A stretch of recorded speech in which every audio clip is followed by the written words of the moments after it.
Let's focus on the other company, that's Suzlon. Reported actually a strong set of numbers. The revenues have zoomed by close to 91%. Margins came in healthy as well. The company expects the wind industry constraints around land acquisitions to improve starting from FY26, which will be good to hear. Well, let's understand more. Mr. Himanshu Mody, the Chief Financial Officer at Suzlon, joins us. Hi, Himanshu. Good morning. Good to see you win. The street clearly likes your numbers. After a while, I'm seeing the stock is up close to around 5%. Let's address a couple of issues.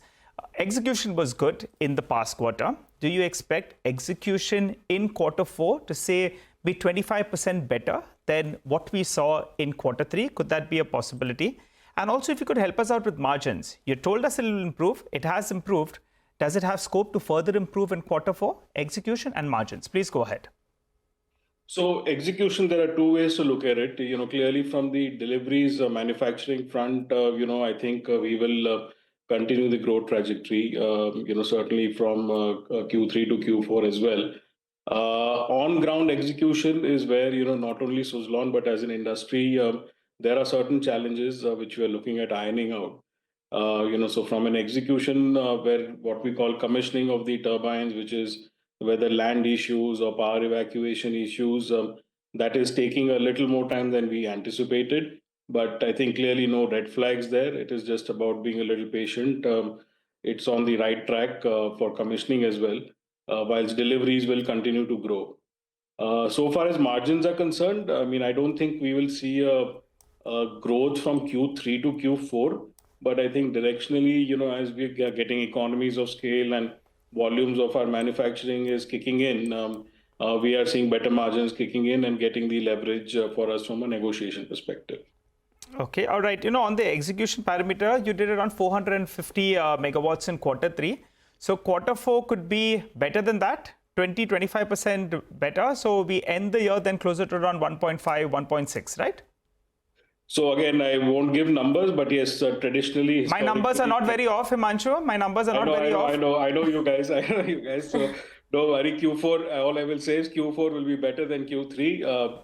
Don't want to be putting a number of 20%, 25%, but certainly Q4 will be better than Q3. And Himanshu, morning. In terms of the order book as such, the overall execution was about 5.5 gigawatts. What is the execution timeline for this? So the 5.5 gigawatts is about 18 to 24 months is the execution timeline. In this quarter, as you know, we've also ramped up our manufacturing capacity. So we can do about 4.5 gigawatts annually from a manufacturing perspective. Of course, the execution on ground has to match with the manufacturing capability that whether it's us or even the industry is able to do. But the current order book that we have needs to be executed over a period of 2 years. Of course, as we move along, there is also an active pipeline of orders that we are negotiating or bidding for. So we'll only keep adding to this order book as we keep delivering quarter on quarter. You're expanding capacity though as well, right? Some Capex you're doing.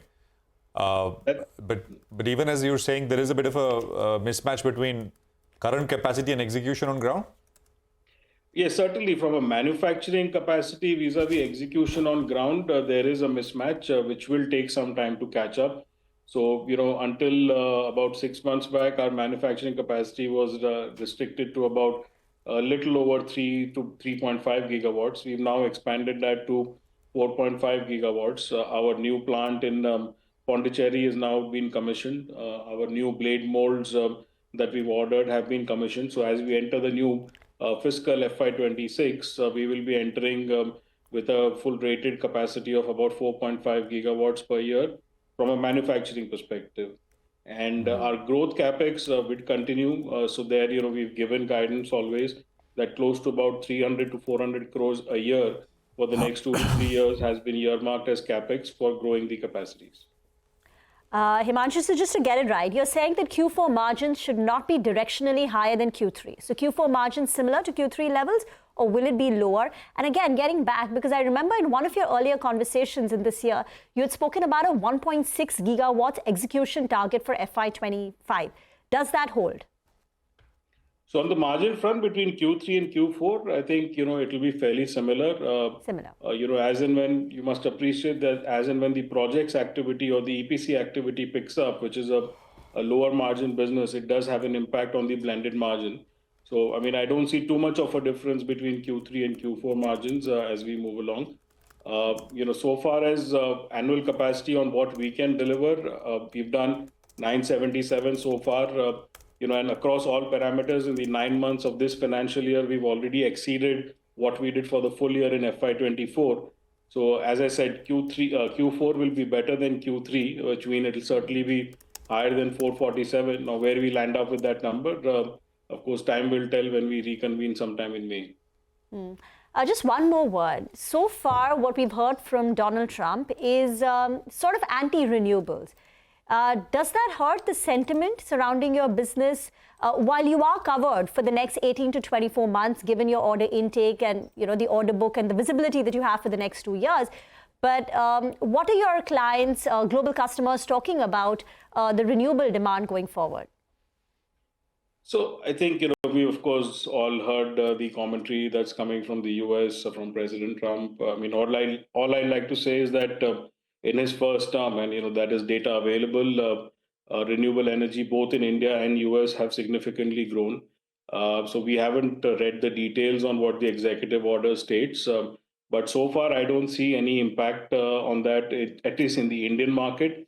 The bilateral ties between the two countries, as we've read various media reports yesterday, continue to be strong. So I really don't see that there would be any impact to the renewable industry on the whole, at least from an Indian geography perspective. I don't know why. I mean, those comments, right? He said, Trump said, I don't want solar farms, I don't want wind farms, and what that was about. But I think we'll let us see action more than talk, which we've seen a fair bit of. Himanshu, in terms of more acquisitions, more coming, I think you've indicated in the call. So, we of course did one acquisition in, Q2, September earlier this year, which was, or last year rather, which was of Renom, which was in the multi-brand O&M business. So whilst, like any other company, we are very selectively on the lookout. We do have appetite for acquisition within the space, but we'll at the same time be very selective about it. I don't see anything in the annual, in the immediate future translating into an acquisition, but we are keeping our eyes and ears open. But again, to be sure, nothing in the immediate future. All right, Himanshu, the street seems to be worried a little bit about execution, about the valuations. The 78,000 crore market capitalization, even post the correction. And I think your quarter four is normally the best in terms of profitability. So you should end the year closer to around, I think, 1,300, 1,400 crores of net profit. Going by the execution, going by the kind of tailwinds, and the issues will get resolved, do you think in the next 3 years or so, you could deliver net profit, say, which is closer around 4,000 crores on upwards of that next 3 years, going by the execution pipeline? Should that be a possibility?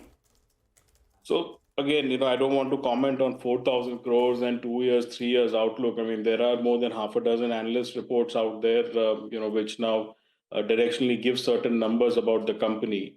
All I would say is that, like we did about 700 megawatts last year in the FY24. We've already done 977, and we have a healthy quarter still ahead of us. We have a 5.5 gigawatt order book, which needs to be executed over a 2-year period. So, of course, I'm sure if you have access to those analyst reports, I'm quoting from those analyst reports. Those analyst reports for FY26 peg the net profits at anywhere between 2,000 to 2,500 crores, depending on which one you pick up for FY26. Directionally, how that moves for the next 2 to 3 years would also depend a lot on the policymakers and the industry, how it shapes up. But if the trend continues, then I think from a Suzlon perspective, whether it's a management team, order book, ability to manufacture and deliver, we are in a ready position to capture that opportunity. So for next year, at least, you think the analysts are pretty much in line, because the longer term, let's not talk about. But for FY26, even I'm looking at those reports, 2,500 crores or thereabouts, that's achievable. That's the aspiration, right? Let's talk about that, Nigel, in May when we again convene. But looks like striking distance. I tried, and I think I pushed you a little bit, but and I think your indication is your indication is that mostly that's in line. We appreciate you joining in, Himanshu. Wishing you all the best. Looking forward to chatting up with you. And as you said, some of those issues you see, they're getting ironed out. and the pipeline looks good. 700 megawatt last year. This year it should be double of that, and maybe the following year it'll be even better. For the